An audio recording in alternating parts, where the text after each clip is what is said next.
Ladies and gentlemen, welcome to another Bulletproof for BJJ podcast. And today we're going behind the scenes a little bit. We are going to talk about Joe Worthington's path to black belt. And he's currently on that path, not quite at the top of the mountain, and it's been quite a path. And so I wanted to, even for my own knowledge, better understand what it takes to be Joe Worthington. Thank you. Feel quite chuffed to have the spotlight on me. And I'd like to thank you guys for joining in for this wonderful tale of Jiu Jitsu ups and downs. Well, how did it start, man? Because everybody has that moment of the awareness of Jiu Jitsu, whatever that looks like, where they first lay eyes on it. They're like, what is this thing? Yeah. It was, I was a UFC fan, so watching Hoist. Yep, you know, classic. Yeah. And I think that's such a pivotal thing for so many people we know. But I'd always done martial arts as a kid, and I'd never really stuck with anything, but, you know, dabbled in Kung Fu, Judo, Karate, Wing Chun. Well, that's Kung Fu. A bunch of things. And obviously Van Damme, fucking Bloodsport, Chuck Norris, Bruce Lee, like all that. You know, my brother and I used to have like a fighting pit that we built out the back of our house. Amazing. We had a tree stump with a rope wrapped around it. We used for shin conditioning. We never actually used it that much. We just had it. Yeah. You know, and we'd like practice nunchucks down there and shit. So anyway, that was always my thing. And I got to my, I guess it was late teens or early 20s. It was early 20s. I'd come off some hard years of not looking after myself, being in the film industry, partying heaps, you know, just being a young man. And I decided I wanted to get back into martial arts. Awesome. Yeah, I was like, I want to do this again. And, you know, all through as a kid, I always played soccer, and I did that at a decent level. So I was like, well, I'm not playing soccer anymore, and I'm just partying and drinking, and I'm like, I want to get back into some kind of discipline. So martial arts was the thing, and at that time, UFC was happening. People were talking about Brazilian Jiu Jitsu, and I remember what people were saying about it then was, apparently it's like the most efficient system, like it's super deadly, but it takes quite a couple of years of training before you can actually apply it on somebody in a real situation. That was the thing. So it was like, yeah, it's really good, but you need to give it time. So within that, so you've done some other martial arts, done some sport, done a bunch of things. Was there anyone who said, hey, Joe, I'm going down here. There's a bunch of guys strangling each other. You should get around it? Yeah, there was. I was traveling. I'd been on a huge, like, sort of round the world trip. Awesome. It was in 2006. So I was, I don't know, maybe I was 23, something like that. I was in San Diego, living in San Diego. Oof, nice. And I had no, you know, it was just like looking after myself, and jiu-jitsu were not in my realm. Right. I was just surfing, doing some landscaping work, and trying to meet girls. Well, that sounds like amazing prerequisites to jiu-jitsu. Right? Yeah. You sound like every Brazilian immigrant. Yeah, right? Yeah. Surf, work. Yeah. Great. Acai bowls. Acai bowls, all of it. And we ended up in Las Vegas for a weekend with, I was with my cousin, who was obviously from Australia, and he had a few mates who were over, and they were from the eastern suburbs. They're all Bondi kind of guys. And he said, these guys are in town. Let's meet up with them. So we had a weekend with this group of guys. One of them was a purple belt. Oof. And that didn't really mean anything to me. But I remember we got chatting, and he was a cool guy. And then we were back in San Diego a couple of days later, and it was the 4th of July, huge party, beaches packed full of people. Wow. Like packed full of people. And we got talking to some military kids. There's a big military base in San Diego, and we were talking to these guys, and they were all like jarheads, you know, big strong boys, like around our age. And this guy who's a purple belt, and then one of these guys, they were chatting, and the guy's like, oh, I train jiu-jitsu, and the Aussie guy's like, yeah, me too. And I said, oh, do you want to have a roll? He said, yeah, let's go. And so these guys started rolling, and all I remember was like, we just kind of opened out into this circle, and these guys are just grappling, going for it on the sand. And the guy that I was with tapped this dude like 3 or 4 times. Wow. Yeah. And I was like, fuck, like, I'm like, this is so intense. But this is so awesome, you know? And then they got up after a few minutes and high-fived and drank a beer, and we moved on. And I was really impacted by that moment and just like, wow, that's so cool. And old mate said to me, bro, when you come back to Sydney, like when you get back from this trip, you should come and train. Like come and, because we were chatting about it, and I'm like, I want to get back into martial arts. He said, come train. Like the gym I train at is in Bondi. It's called Roots. Oy. Yeah. And I was like, yeah, no worries. And it turned out I moved to Bondi when I got home from that trip, same suburb on the street where the academy was. There you go. So I rocked up to the academy. I was like, here I am, ready to train. And that was the beginning. Amazing. And so having had that insightful moment, I mean, obviously the awareness through the UFC, I mean, I had a similar experience, but I didn't know what I was looking at. Like where I grew up, there was no Jiu Jitsu. And so when we saw the early UFC, we were just like, oh, is this guy in this game? What's he doing? And we had no idea. And my mates were like, oh, you do Taekwondo. You should do that stuff. And I was like, I don't know. I think I'll get bashed. But for you, being in that environment, it's really interesting to me because I have no idea about this. I'm learning as we go right now. You moved to Bondi. The academy's there. You're determined to get martial arts back in your life. What was your first jiu-jitsu class like? Man, it was mayhem. It was absolute. It was the most irresponsible fucking thing. Well, no, not entirely. The gym was at the top floor of this kind of like an RSL club, but it was a building on Hall Street. So it was like really tall and long. So you take the lift, you go right up the top. They had an indoor pool, which was 25 meters, something quite small, super chlorinated. And then next to that was just this little section where they'd thrown down some old jigsaw mats, the yellow and green ones. Yeah, classic. And that was the gym. And I went up and it was just a bunch of guys, and it was middle of summer, so it was no gi because that was the way they ran it. They did gi training like 3/4 of the year. Yep. And then no gi for the summer. Wow. Because all the comps were no gi around that time. Yeah. So it was just shirts off, shorts, and it was like no uniform. You're just fucking getting after it. And all I remember was a bunch of guys, most of them fitter and older than me, jack dudes, gnarled heads, that kind of thing. And the coach said to me, we did the class. Who was the coach? Coach was Paulo. It was Paulo, yeah. Guimaraes. Guimaraes. Yeah. Who's, a bit of an icon in the Sydney Jiu-Jitsu scene. Sure, founder of Roots and all around. So yeah, he was coaching the class, and he's a pretty tough guy from what I remember. And then it got time to roll, and he said to me, "Hey, new guy, you don't roll. Just sit out for this part." And what I understood was sit out for this round. And I was like, okay, no worries. So I just sat off to the side and I'm watching, guys are going for it. And then they finished the first round, and then there's a short break, and then one of the guys, some other guy turns to me and said, "Oh, hey, English guy, hey mate, you wanna do the next round?" And I was like, "Yeah, man, I'd love to." So I jumped in with this dude, and all I remember was I fucking just jumped on his back and rear naked choked, just like I'd seen in the UFC. Oh man! And I hit him with that like 3 times. Oh wow! Yeah, and the natural, and he's like, "Fuck," and I'm like, "Oh, I'm so good at this," It turns out he was just some other guy who had started like 2 weeks before. Right. And I was just full of fucking athleticism and, early 20s. I think this guy had a couple kids and a few years on me. Beating up on the dad bod guy. Poor dude. Carl was his name, DJ, cool guy. Yeah. But Paulo came to the end. He's like, "What the fuck are you doing? I told you you're not rolling." I'm like, "I thought it was just the first round." And he's like, "No, sit out." And I was like, "Oh shit, okay, my bad."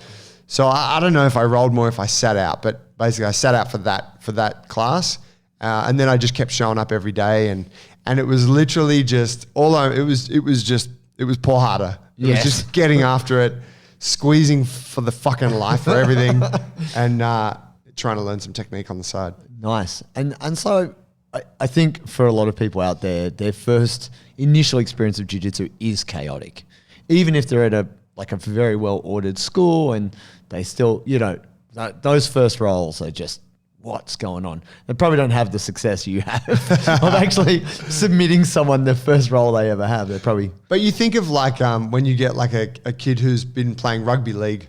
Oh, sure. Right. And they show it and you're like, fuck, this kid's good. Tough. You roll with them now as like a brown or a black belt and you're like, and this kid's tough. Yeah. I think it's just some people have that, don't they? Yeah. Oh, no, definitely. I think some people are grittier and probably just handier from a wrestling perspective. They're like, they understand control and they work from there, whatever that looks like.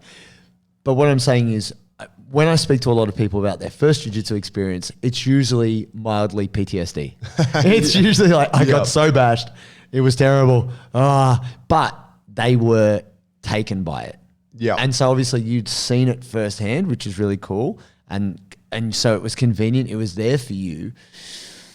At what point did you go, was it that first session that brought you in? You're like, this is for me, I'm doing this. Or was it over time, you're like, this is sick? And it started grabbing you? No, I was in. Yep. I was in from then. And I had, it was perfect timing because I was back from traveling. I was freelancing in the film industry. Sure. So I go through these little periods of work and then periods of like downtime. So in the periods of downtime, I'd go train twice a day as on my street. Yep. Like, fuck, I'm not doing anything else. I go do the mid-morning session, go to the evening session. So no, I was totally in from the beginning. Cool.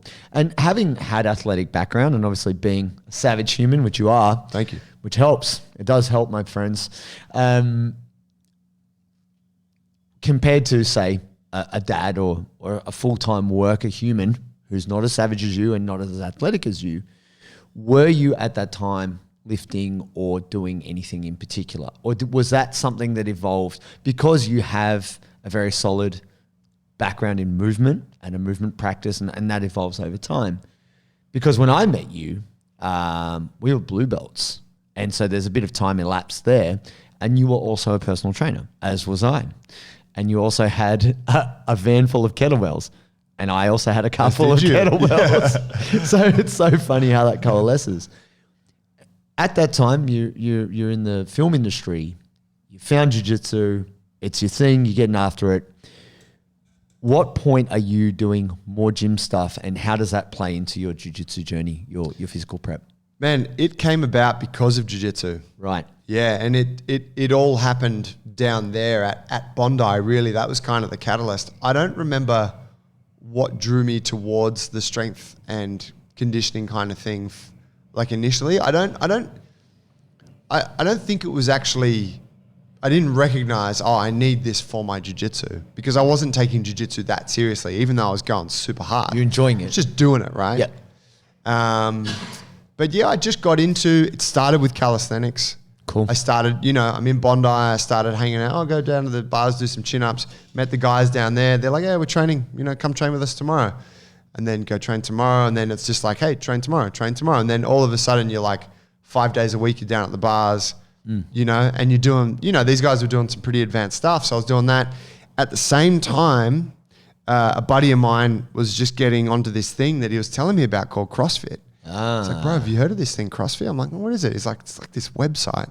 And they put these workouts out every day, and they're fucked up workouts, but they make you really fit. And I'm like, oh, that sounds cool. And he's like, let's go do some. So we go to the park and play around. So like, I'm dabbling with CrossFit with my mate and some other crew at the park. I'm doing the bars.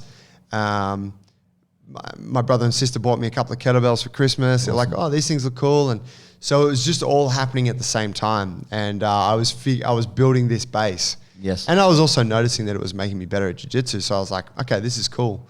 That was how that all started. Interesting. And what was the steps for you to get your, like, how long were you a white belt, essentially? I was a white belt for 8 or 9 months.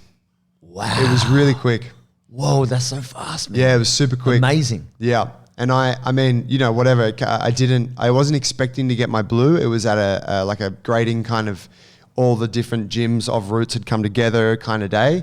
And I was given a blue belt, not a new blue belt. They gave me the blue belt off the guy that just got his purple belt. Oh, really? Yeah, they're like, oh, and Joey. They're like, hey, give me the blue belt. Yeah, here you go. Wow. Yeah. Great.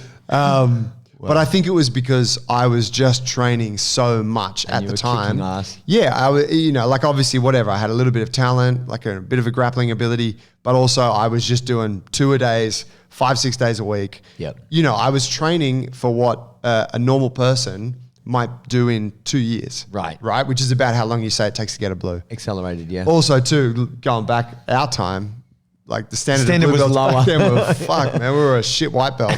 You know what I mean? True. It didn't take a lot. It was different, yeah. I totally get it. But yeah, and I got the blue belt. I had committed to going to Japan to compete in the Asian Championships. Right. with my coaches at the time and a couple of other teammates. And I hadn't registered for the comp, but I bought the plane tickets and committed to going. And then I got my blue, so I was like, holy shit, my first comp of blue belt's going to be Asian Championships in Tokyo. Wow. Yeah. Yeah, nice. And so had you competed before you got your blue belt? Yeah, I'd competed maybe 3 times. Well, okay.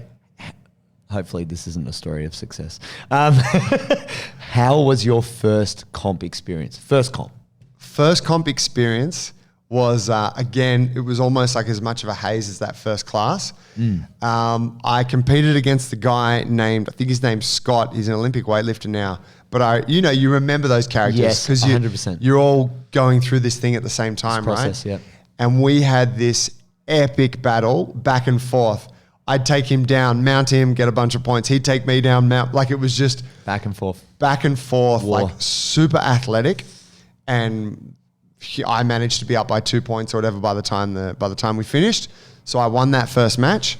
And we just covered every fucking square inch of the mat, right? Like It was so wily. Yeah. And second match was a guy who I don't know who basically pulled close guard, controlled my posture, armbarred me. Like used, slick, minimal. like, really good, efficient, white to blue belt level jiu-jitsu, shut down my wiliness and fucking dispatched me in about 30 seconds. But I was like, who gives a fuck? That first match was awesome. I was like, that was the, I felt like I'd been so successful that day. I'm like, whatever, that guy was heaps better than me, the guy that won, right? Yeah. But yeah, that was the first comp. Okay. And so that got you in like, yes, I like competing. I want to do this more. I don't think I could say I ever truly loved it. Okay. But it was always it was always like, hey. And I think that first comp I did after 3 months. Whoa. Yeah. It was like, hey, comp's coming up, end of summer. Like, no gi, let's do it. And so, whatever. So yeah, I never really loved it, but I felt like it was something I had to do to please my coaches. Sure. And obviously I knew it was good for me. Anything that's that uncomfortable has to be good. Yep. See how Joe does that? A lot of other people would go, man, that's so uncomfortable and terrible. I'm never doing that again. Well, I mean, yeah, I wanted to, Yeah, but I'm saying the mindset, it's interesting I'm hearing what you said just then. Those words are so alien to a lot of people. It was so uncomfortable. I felt so much adrenaline. I felt like I was going to spew. It was physically very traumatic, so I had to do it again. Yeah. Obviously, I went back. Of course. How do you go from that first white belt comp to now you are looking to do an international competition? Because most people, if somebody gets the bug, they take those steps, it might be a couple of years before they take that leap to go, right, I'm going to travel internationally and I'm going to throw down in another country. It was, I guess it was all kind of timing, and it was also I did maybe another 1 or 2. I think I did 1 more comp at white belt, or maybe 2, and I did really well in those. The second one I did, I won. I subbed 5 guys. Wow. Yeah, it was fucking mad. And subbed, one dude didn't want it. It was all arm bars. Yeah. One guy got DQ'd because I had him in an arm bar and then he picked me up and slammed me. But yeah, one dude didn't want to tap. His arm popped a bunch. It was the shittest arm bar. But in any case, so I was on a bit of a tear there and feeling quite confident about it. And then it was just like, hey, there's this cool opportunity. We're going to Japan. We're competing in this big competition. It wasn't like, hey, this is an international event and you got to fucking level up. Right. It was just sort of like, we're going to Japan and entering a comp. Are you fucking in or what? Down? Yeah, and the coaches were not. They were just like taking anyone who was interested. So I'm like, yeah, why not? Like that sounds mad. Yeah. And actually getting my blue belt before then was a bit of a relief because I went in without much expectation. Right. I'm like, okay, I'm going overseas to fight. I'm probably going to get my ass kicked, which I did. Thank God. But yeah, so I can't stand any more success. Yeah. It was just a clean run of success from white belt to I basically haven't really lost any matches ever. Yeah. I've never tasted defeat anyway. But yeah, so it was I was just excited for that.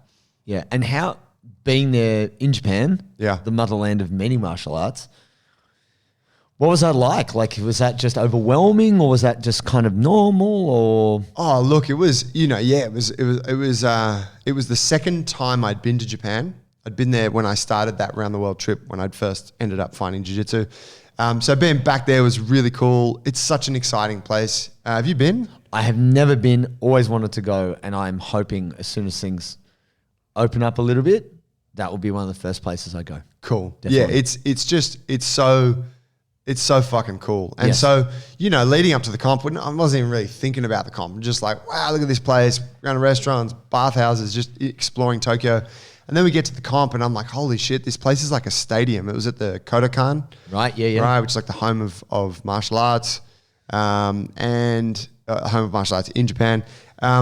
What I remember is that there were heaps of international stars there, but I didn't know any of them. I'm like, who the fuck's that guy? But Marcus, who was one of my teammates, who's also a blue belt, who did quite well at that comp, he was like, oh shit, let's go get a photo with Robert Drysdale. Oh, there's Leo Fowler. Let's go get a photo with him. Yeah. Oh, there's someone. And I'm like, who the fuck are these guys? I'm like, hey man, what's up? Yeah, I'll take the photo. Yeah, who cares? And so looking back, I remember I think JT Torres was competing. Yep. He might have been at blue belt. Yep. He might have been in my division. I'm like, holy shit, that's that guy that's like best in the world right now. I remember seeing him on a tear at a lower belt. It was all pretty overwhelming,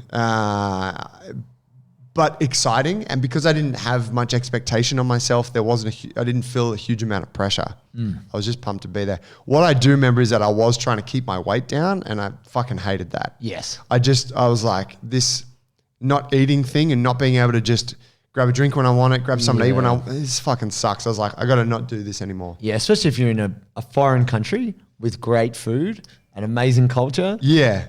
Like you're killing so much of that experience. Yeah. And so let's fast forward a little bit. Yeah. Blue belt, way too much success. Coming forward, like that, this is within the mythology of jiu-jitsu, but they say you really cultivate a degree of game around blue and purple, that you build a fair bit of game, and then you kind of, once that you have that foundation, you're expanding on that to an extent through brown and black. Now, at the same time, at what point because this is just for my own info as well, does Jungle Brothers, your movement into movement, and how you kind of come to form your thoughts around why grapplers need to be fitter and stronger and more flexible, like, talk me through how you came to those conclusions and how that fits in with this amazing place, the Church of Gains, Jungle Brothers. All right. So I had a good run, made it up to brown belt at the academy that I was at. And by the time I'd started my gym, Jungle Brothers. I'd left the film industry, started a small PT business with a few mates, coaching groups in the park. Sometime later, we'd ended up taking over a lease at a small gym in South Sydney. And I'm sort of running around working as a PT now. So my schedule's now changed. I'm not training as much as I want, was not competing as much as I wanted, or as much as they wanted me to. And in truth, I wasn't really enjoying my jiu-jitsu as much. I'd come to this point through purple belt where I was putting heaps of pressure on myself. There was tension in the academy, wasn't getting what I needed from my coach, was really not enjoying it. And I managed to get my brown belt. Right. I see that as like I just crawled over the finish line and coach was like, there's your brown belt. Right. And I was like, awesome. And this is like, I can't, when do I get my brown belt? It's probably about 7 years ago. Wow. It's a long time ago. Yes, I'm still a brown belt. I've had my brown belt for as long as it took me to get to it. But in fairness, Joe really should be a black belt. But obviously, as you all know, if you're out there in the world of jiu-jitsu and you've been on your belt 7 years, there are many extenuating circumstances that play into that. And you are possibly have more skills than your belt would tell. Potentially, yeah, potentially. Thank you. No, I appreciate that. I say that because I roll you and I've rolled many black belts and they're not as good as you. Yeah. So it's like, well, whatever. I mean, I still bash you, but... No, it's true. No, it's far too even. I hate to admit how even the rolls are. But I crawled over the finish line, got my brown belt. Yes. Had a meeting with my teammates and was like, guys, I'm fucking over this. I'm like, the gym's not what it used to be. I don't really want to train here. And they're like, yeah, we're all feeling the same. And so basically we had this little meeting, like, we're all going to jump ship. Coincided with the coach deciding, you know what, I'm shutting the gym down. He'd lost the love for it, wanted to go explore other parts of his life. So it was a perfect time for me. I was like, hey, I'm going to bail. I'm going to take a break because I've just opened my own gym. Yes. And I need to give that time. So I basically just turned away from jiu-jitsu and I dove into the gym life. And for me, what was really pivotal there was discovering this movement thing. And that was an amazing teacher, a guy, people might have heard of him. His name's Ido Portal, pretty famous dude within the movement realm. I traveled to Melbourne, did some workshops with him. He was out from overseas, and that was like, fucking, this is what I'm diving into. And I spent the next 3 years going deep into that, and that was handstands, bodyweight strength, calisthenics, mobility. And I really wasn't training any jiu-jitsu, so I was still a brown belt, and I still would every now and again like get together for a social role with some people, but you know, I hadn't developed since getting my brown belt that day. And that was that period was where I formed a lot of my beliefs around physical development, around what humans need. I'd seen what people needed and experienced what people needed in the academy, but I didn't really have a framework to address what their deficiencies were. I was like, all right, these guys need more strength. They need to move better, but I didn't know how do I actually make someone more mobile? What strength do they need? Is it like, what are the exercises? What are the formats? So it was at that time where I was really putting this all together, and I'm still in touch with the community. So these guys were coming to my gym.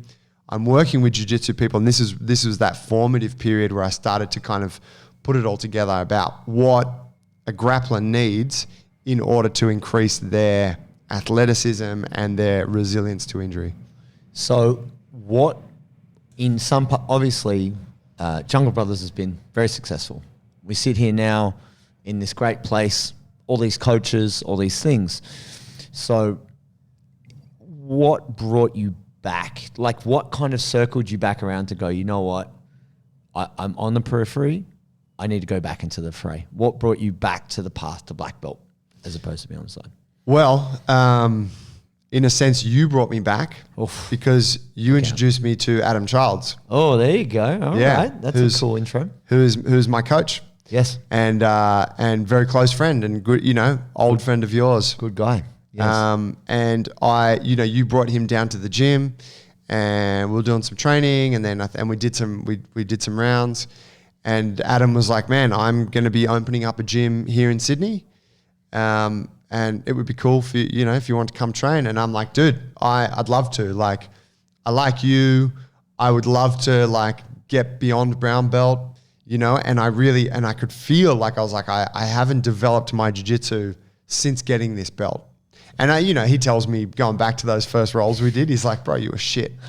he's like, you were strong, but your jiu-jitsu was shit. It's funny. Adam's so harsh. It's funny because it goes both ways. Like I guess you're a disciplinarian around movement and exercise, whereas Adam is that way around jiu-jitsu technique.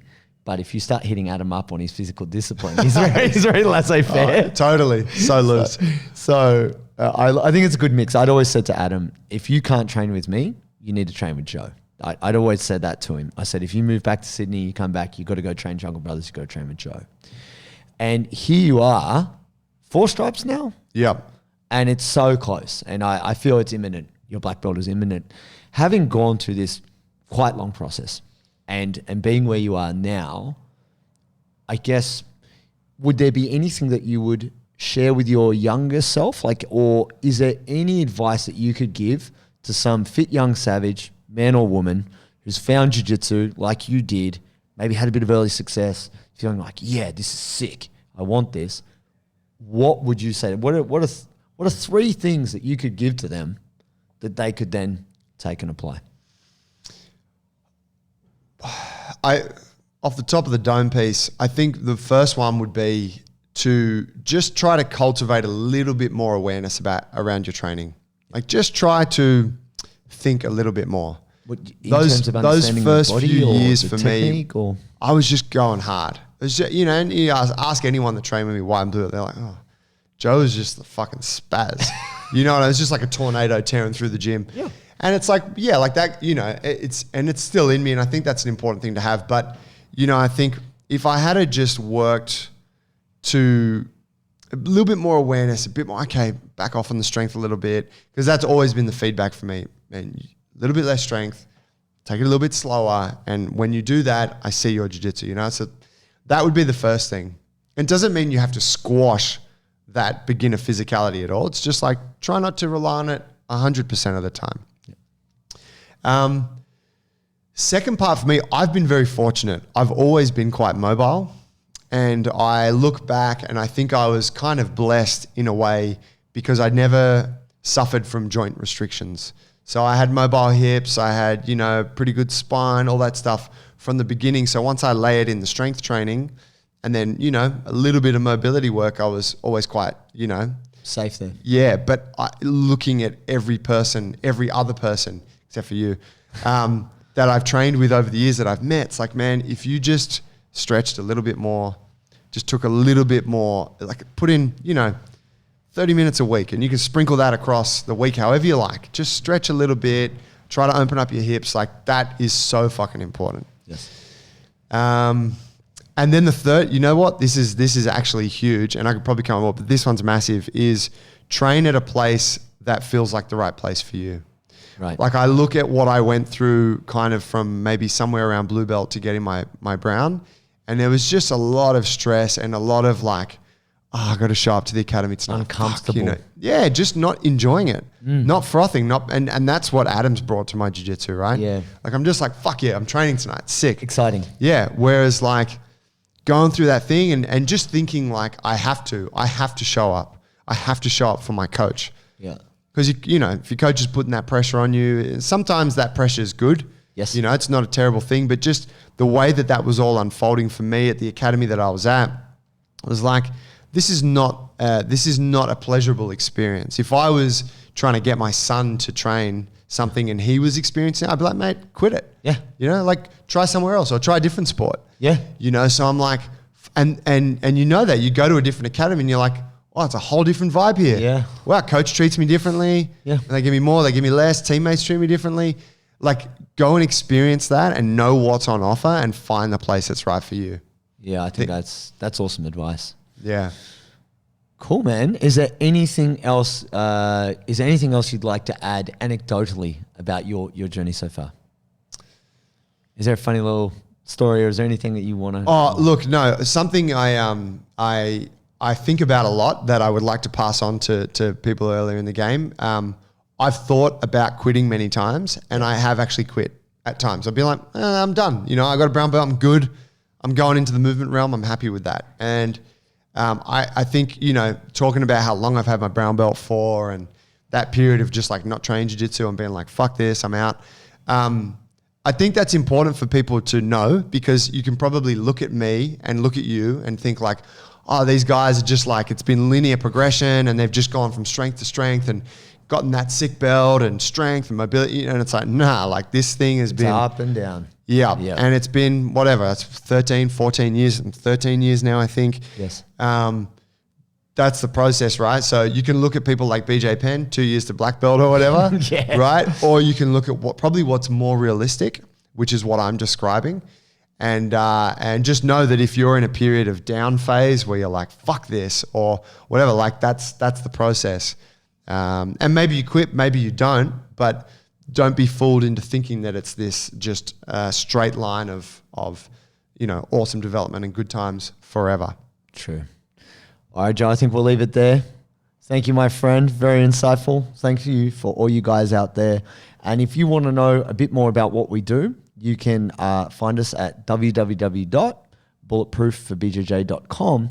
And if you just want to better understand all these different things that we do, find us on Instagram at bulletproofforbjj. Thank you, my bro. Pleasure to have the spotlight on me. I enjoyed that. My man. Thank you, Joe. Cheers, guys. See you guys.